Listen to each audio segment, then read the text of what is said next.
Welcome back guys, thank you very much for clicking the video. Today we're going to look at the Parkside stapler.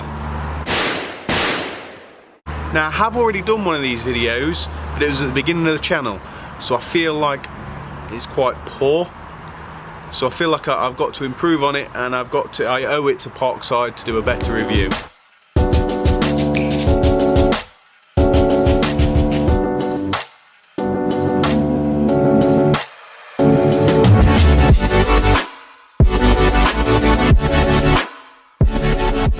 So there's the details on the box. As you can see, it's the Parkside electric stapler PET 25C2. The max impact rate is 30 BPM. Strike capability or default is set to smooth. The impact trigger is a secured 3-fold trigger.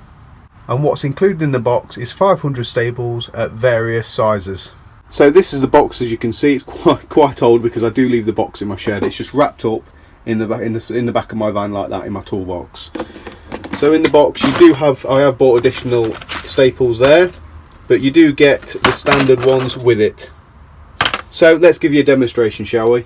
So thank you very much guys. I'm going to do an updated review on the Parkside stapler I purchased from Lidl. This was £16.99, £17. An absolute bargain, I will stand by it. It served me well, I use it quite often. I brought it around 6 months ago. My previous video is 6 months old, so I suspect it's around the 6 months mark when I purchased it. But you can still get these online. I don't think Lidl are still selling them. However, if you're looking for a 240 volt stapler, an electric stapler, I highly recommend this. So guys, a quick run through of the stapler itself. As you can see guys, it's quite rugged, it's quite tough, it is firm, and I have dropped this quite often on site and I have yet to crack it. And as I said, I've had it over 6 months. I've used it at least once, twice a week. So it does get some use when I need to, like for floorboards, etc. I did initially purchase it to do animal coops and things like that, but I have found myself using it for floorboards, sheds, etc. So first of all, your trigger, the main part, you've got your depth gauge there, so you can turn it up or obviously turn it down to the depth requirement that you need. I do not know how reliable this is. I have tested it, but it's not quite right. It does work, but I think it's either very sensitive or not sensitive enough. It's a very, very, very loose tool, I'd say that is. You've got your on and off switch there, and your magazine loader, which is there. Quite very, very easy to load. So what we'll do is we'll chuck some staples in there, literally straight down the centre of the gun. So you load the magazine straight down the centre there. See that silver bar in the middle? You literally load them straight onto that. It's probably a little easier to see for you. Nice little close up there for you. So as I said, straight on the middle bar, straight down. Then you literally follow it up with the magazine clip. Very, very, very, very easy to load.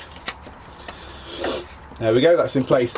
What I do like about this stapler is it's actually got the, you have to push the end down to get the staple in. A safety device, it's just a safety device, that's all it is. But quite a few of them don't have that. So we'll plug her in guys, and we'll check it out. Right, so there we go, we're all in. We're on, are we? There we go. So we're working, let's turn this right up. It's quite a nice little click there, did you hear that? Let's get a close up.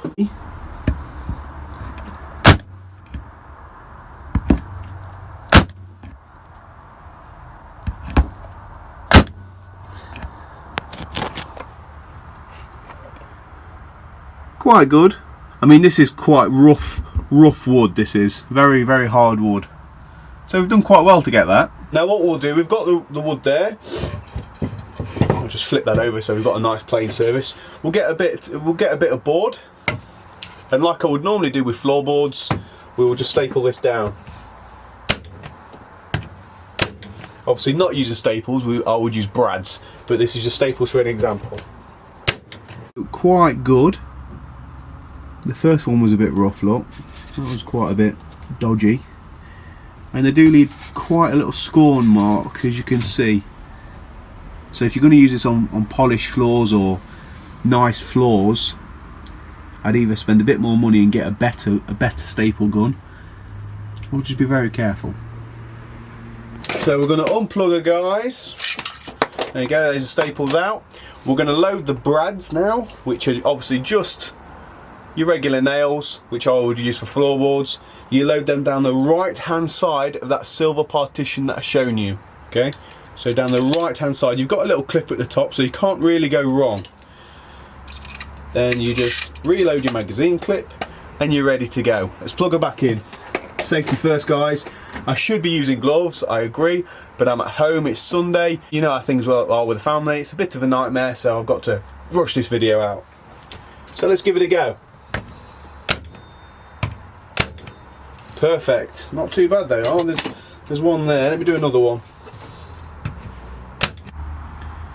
So there we are. There's your brads. See that one there? That's a bit raised, isn't it? And so's that one. That one's gone in quite well. So all in all, the depth button isn't great, I'll admit. It's not very reliable. However, if you're using this particular staple gun for average DIY or for the odd job, I would highly recommend it. For £17 from Lidl, absolute bargain. You'll probably get it cheaper on eBay, however you will have to wait for it. Of course, there is different size brads and staples that you can use with this particular model. Another quick feature with this, guys, you do have a guide here, okay? So what you would do is you will pull that down and move it along to your desired distance. And this would mean that when you're planting in staples or brads into the floorboards, you know that they're each going to be the same length all the way along the piece of wood. So I do quite like that. I do quite like it. It's a nice little touch. Quite easy to put away. There you go, job done. So don't forget, guys, thumbs up for the video, subscribe because it does help me, doesn't cost you anything, and do it all down approves this tool, and I'll see you on the next video.